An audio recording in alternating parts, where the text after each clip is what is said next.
Assalamualaikum warahmatullahi wabarakatuh, Pak Yai. Waalaikumsalam. Pak Yai kang kula hormati, kula dari tanglet masalah tomak nggih, ngapunten, bagaimana caranya biar kita tidak tomak atau berharap terhadap makhluk ketika orang awam seperti saya, lebih-lebih saya punya teman nganggur ya, terutama berada di makom tajrid, dianggurkan oleh Allah karena sebab kecelakaan. Beliau tidak bisa bekerja, ditakdirkan Allah seperti nganggur, seperti tidak bisa bekerja lah. Di sisi lain dia, teman saya yang kecelakaan itu butuh ongkos hidup, berarti untuk kategori yang kecelakaan dan orang biasa seperti kita biar tidak tomak terhadap makhluk ya. Mohon maaf atas segala kekurangan. Terima kasih banyak. Assalamualaikum warahmatullahi wabarakatuh. Waalaikumsalam warahmatullahi wabarakatuh. Kalau jawaban langsung tanpa diurai itu gini, belajarlah dirimu untuk tidak tomak pada Tuhanmu. Jikalau kau sudah belajar untuk tidak tomak pada Allah, maka dengan sendirinya Anda tidak akan pernah tomak pada sesama manusia. Tapi ya ada prosesnya, Pak. Ada prosesnya. Sebab salah satu sifat yang dimunculkan oleh saudara kita dalam diri kita masing-masing, yaitu nafsu nafsiyah, itu termasuk tomak. Itu penyakit. Fi qulubihim maradun fazadahumullahu marada. Ini dalam hati kita itu ada satu penyakit. Manakala penyakit itu kita biarkan tidak lekas kita operasi, maka penyakit itu bertambah besar. Bertambah besar. Termasuk tomak. Karena melihat dari status kita, makom kita makom asbab, makom di mana kita tidak pernah akan mendapatkan kebutuhan jasmani ini kalau tidak kerja. Lah wong jasmani kita kecelakaan, nah gitu nggih. Akhirnya mudah muncul arep-arep, tomak iku arep-arep nanggone sesama manusia terkait masalah kepentingan kebutuhan jasmani. Dari pertanyaan bagaimana caranya kami untuk mengoperasi sifat tomak dalam hati saya, belajarlah untuk tidak tomak pada Allah. Padahal secara syariat lewat ayat ud'uni astajib lakum. Ini sinkron apa enggak nanti ya?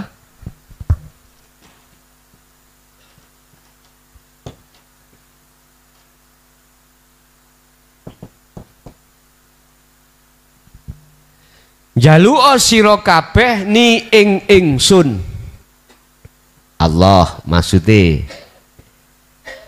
jikalau kau betul-betul mintanya terhadapku Allah, maka astajib, aku kata Allah akan menjembatanimu, mengabulkan lakum terhadapmu apa yang menjadi permintaanmu. Yang kita umat nggak sadar tentang ya mutakalim niki, nggak sadar. Mestinya kita sebelum mendapatkan sesuatu yang kita minta, kita harus sowan dulu, ketemu Gusti, karena Allah yang memiliki. Kita nggak sadar dengan ayat ini. Pokoknya saya menyebut Allah, ya Allah berilah aku gini. Ruhaniyah sampean iki menghadap sesuatu yang diciptakan Allah, yaitu makhluk berupa apa sing sampean jaluk. berarti ngelangkai Gusti. Ngerti ngelangkai? Apa ya? Melewati Allah. Mestinya harus sowan dulu ketemu Allah. Ma'rifato singger. Kalau sudah ketemu aku, opo karepmu tak wenehi. Yun sewu Pak. Garwa kula sakniki ngandung 3 bulan. Umpama. Kapan oleh ngandung wong nutul ya kak kober. Guyon.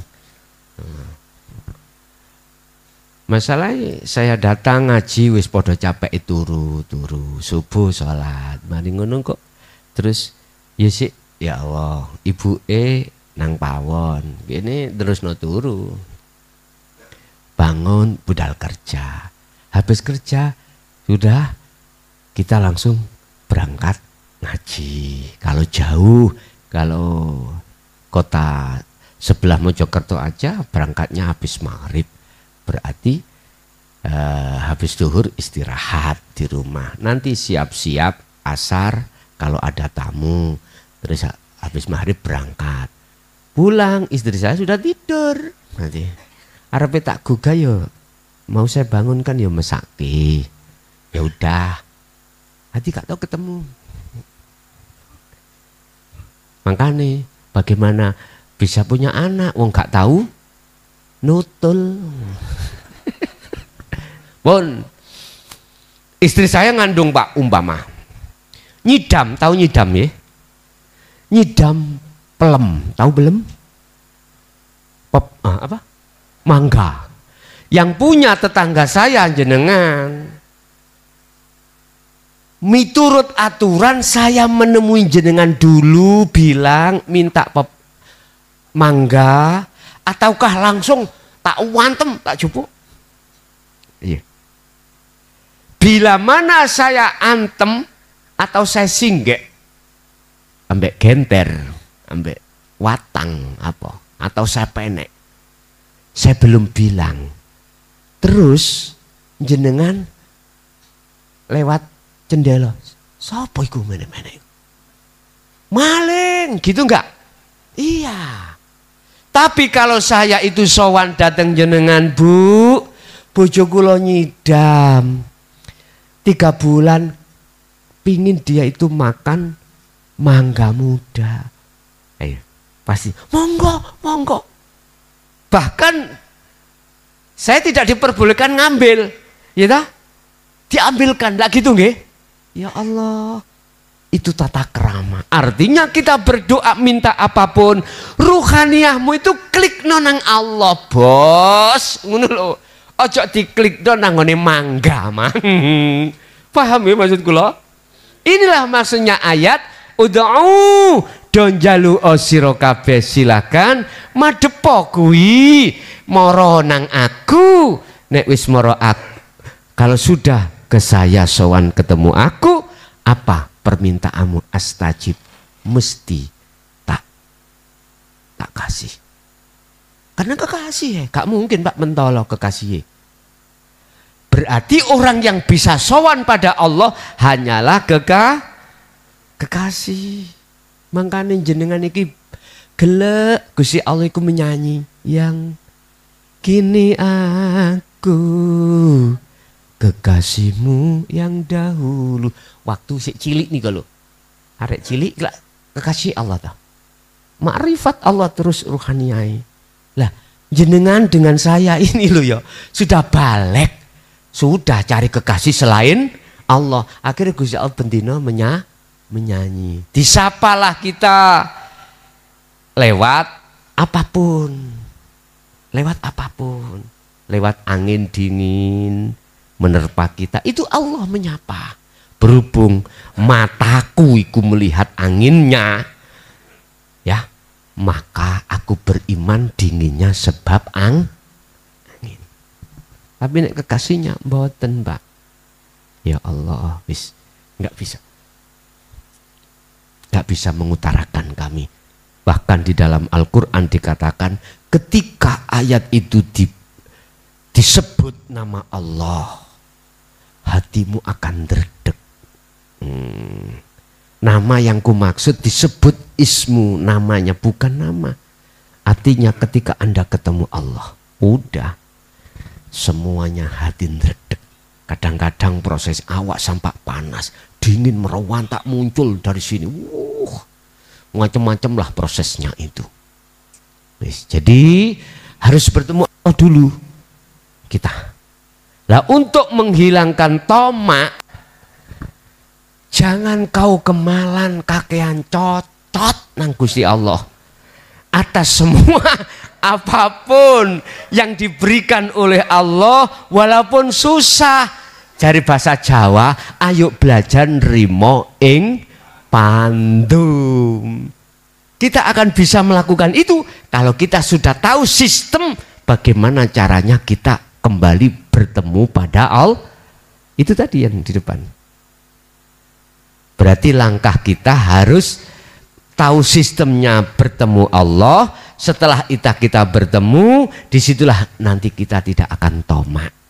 Kalau tomak nang Allah sudah tidak ada, maka dengan sendirinya tidak akan pernah tomak pada manusia. Nggak bisa Pak, jangan tomak pada manusia. Ya duit ya. Ya duit. Gak iso. Karena sudah tahu hakikatnya. Paham gak maksud saya? Begitu. Ringkes kata bagaimana kita bisanya untuk lekas bertemu Allah supaya dengan sendirinya nggak ada tomak hati pada Allah. Kembali kepada zikir tadi, zikron kathiron. Sibukkan hatimu terus menerus berzikir pada Allah. Qiyamah wa qu'udan wa ala junubihim, baik Anda dalam keadaan berdiri, keadaan duduk, keadaan berbaring. Hatimu terus berzikirlah. Itu caranya. Yaitu caranya untuk mengalahkan nafsu, sebab munculnya tomak itu dari nafsu.